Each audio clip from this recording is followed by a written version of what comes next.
Okay, so it's time to do an impressions video for The Division 2. After playing the beta extensively, it feels like the right time to summarize my thoughts on how the game stacks up to the original. To be very clear, this is not a full review. It is exceedingly clear that The Division 2 is a complex game and has a great deal of important factors that will only become visible when reaching the endgame loops. With that being said, the beta has given me plenty to talk about as a basic overview of the game, and I will do a second video specifically regarding the endgame very soon. But for right now, let's get started. For a quick overview, for the most part, I liked what I played. I'll break down the video into 3 different parts. You have PvP, PvE, and technical condition. Since PvP is a passion of mine and also a core element within the Division 2, I'll begin with that. The PvP feels different. Extremely different. We already knew it would, seeing as the armor bar had been introduced, the medkits were now stationary channel abilities, and the skills had been reworked entirely to remove instant healing and prioritize player control over single button press toggles. But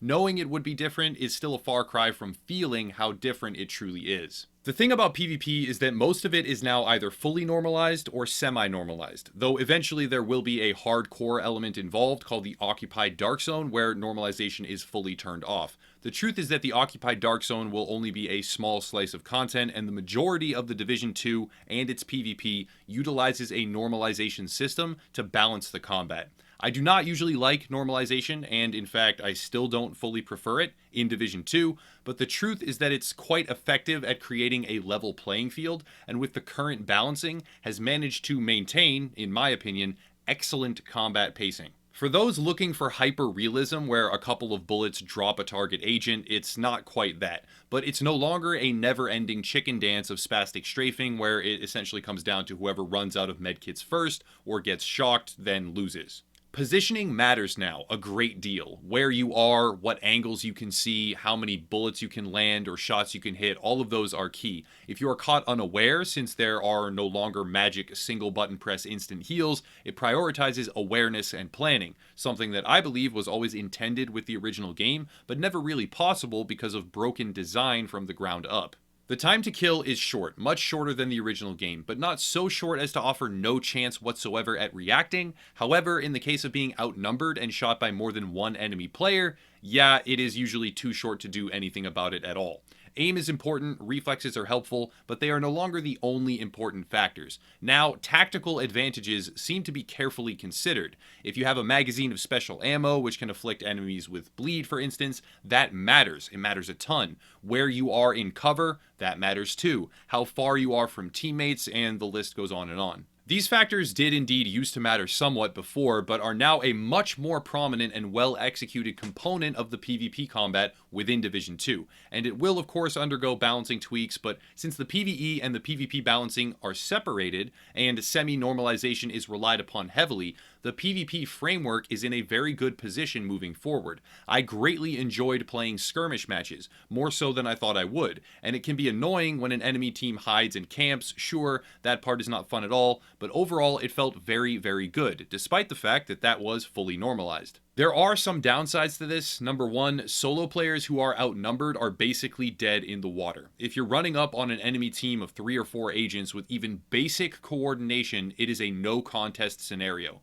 Outnumbering enemies, as it rightly should be, is a massive advantage, but the downside to this is that in Dark Zone combat situations, many solo players will end up running into a wall, if you will, having no real hope of overcoming that obstacle consistently. To solve this problem, sort of, there is a soft matchmaking system that attempts to match groups of similar sizes into the Dark Zone instances. Duos with duos, solos with solos, etc. When it works, it's pretty great, but it obviously does not always work since it was routine to find groups of 4 as a duo in the Dark Zone during my own testing.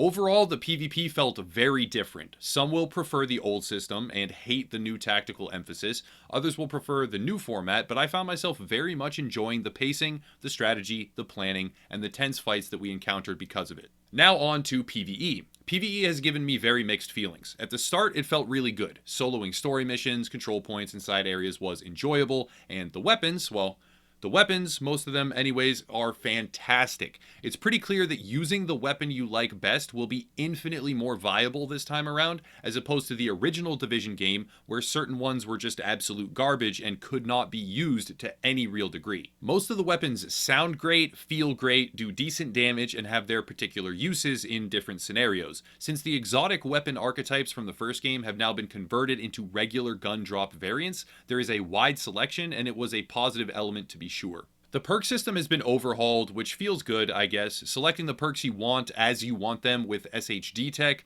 not really a problem, feels fine. And the Dark Zone perk system is there, but really needs more options. There is this layout as if it's a tree of choices, it pretends to be, when half of the choices only have one option. So unless there are more options for Dark Zone perks specifically on the agenda for the future, that system is mostly just a gimmick with consecutive unlocks based on level.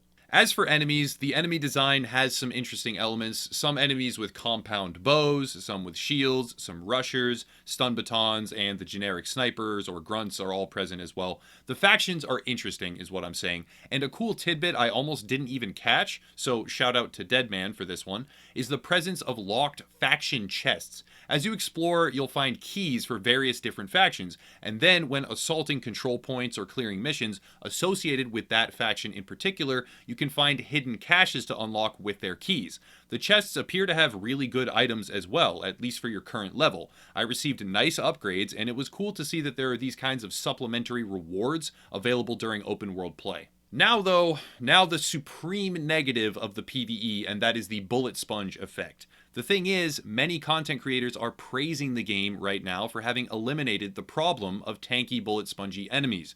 I myself was caught in that narrative for quite a while, till I realized that the scaling of level, difficulty, and group size are all very key factors. When soloing missions, it feels great. Enemies die quickly and the pacing is really good, at least for the slice that we got to play so far.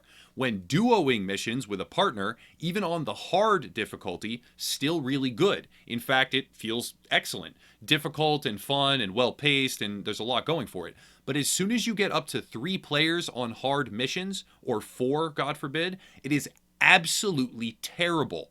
Enemies suddenly take multiple magazines to drop, and to be quite clear, when testing this, I was using a complete set of competitive gear that was well suited for my current level, as well as the fact my M4 had an extended magazine, and on top of that, a talent to increase its size by 10%.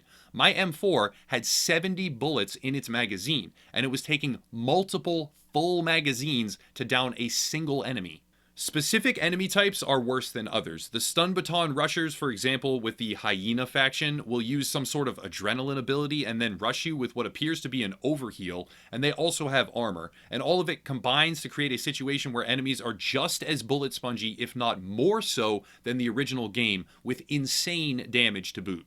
If anyone tries to tell you that they solved the bullet spongy NPCs, they are flat out lying to your face. Another problem that's already been discussed, and I'll have more information on soon, is the endgame content when the Black Tusk faction invades the map.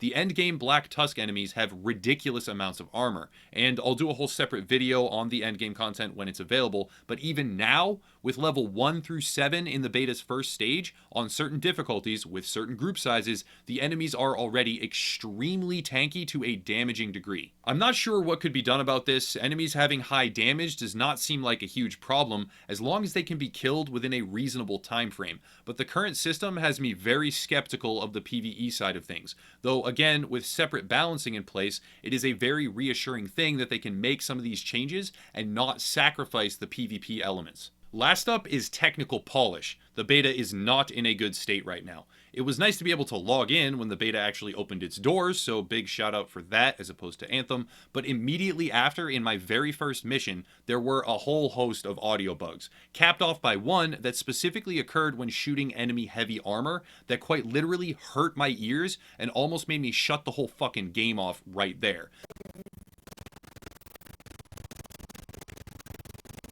There are tons of these audio issues.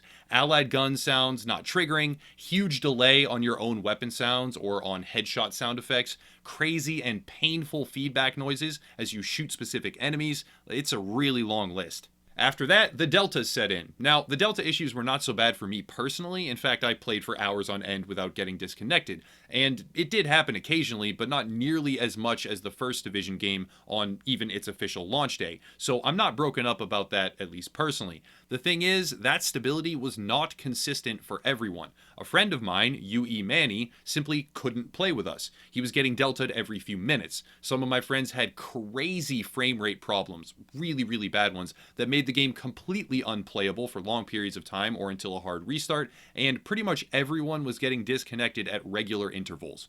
I had multiple hard crashes where the game just shut itself off, not even a delta. It was just like, nope, bye, see you later, which was really strange. And sometimes when running through new areas, the textures would start at near claymation levels and stay that way for minutes on end before changing into a better looking render. The game is actually quite beautiful when it renders properly, so I will say that when it all works and with the proper hardware, it's not really downgraded, but for me, it looked pretty shit.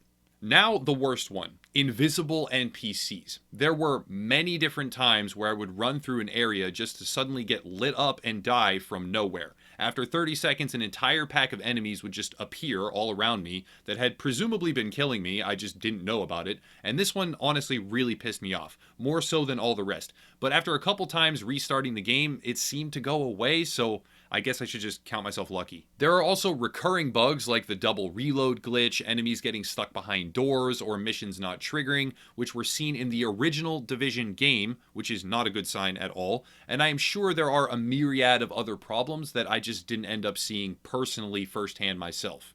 It is indeed a beta. The same tired old defense will likely be regurgitated here by those in love with the title, as it always is, but some of these bugs are from the original game, and how many times has the "it's a beta" defense been used and then the final product barely had anything changed? A hell of a lot more than the reverse is true, that much is for damn sure. Overall, the game's PvP framework is its best attribute, or one of the best. Personally, I love it, but objectively, it has solved almost all the major issues that prevented the original game from having evenly paced combat where anything other than aim and gear rolls mattered. Those things still matter with the sequel, don't get me wrong, there are just more things to consider, and it's a much more well-rounded experience, although some adjustments will certainly be necessary. The PvE framework has some very positive elements, to be sure, but so far has seemingly failed to solve one of the largest issues with the original game, and as a result, has me skeptical. Very skeptical of how further developed content will go. What will harder difficulties look like, and even when stronger gear is available, better stats and further progression,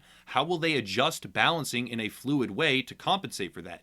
It feels like, for those that will understand this one, we are headed for a patch 1.3 scenario with PvE in the Division 2. For those that don't know, patch 1.3 was where the scaling in the original Division game got so far out of hand, a giant effort was made to overhaul the way certain systems worked, because enemy damage and tankiness got so out of control that layering more content on top would be completely broken from the ground up. This problem is far less likely right now. For instance, now if your weapon says 300 damage, it actually does 300 damage, but the group scaling from 1 to 4 is all sorts of fucked up and does not build very much confidence. Lastly, the technical condition is really objectively bad. If I were to base it off of what I alone played, it would be quite a bit better, but seeing how many problems others are still having, especially on other platforms in particular, it again does not build much confidence that the final product will be polished. I'll end, though, on a supremely positive note. After looking at some of the gear, the talents, the stat rolls, the brands, and more, it's a long list, it's obvious that they have the infrastructure to create one of the most intricate looter shooters on the entire market, far surpassing the original game. We need more stash space, though. We definitely do, like double or triple the 150 that we eventually unlock, but the depth of the gear and the loot, that's the biggest selling point for me personally. It is phenomenal.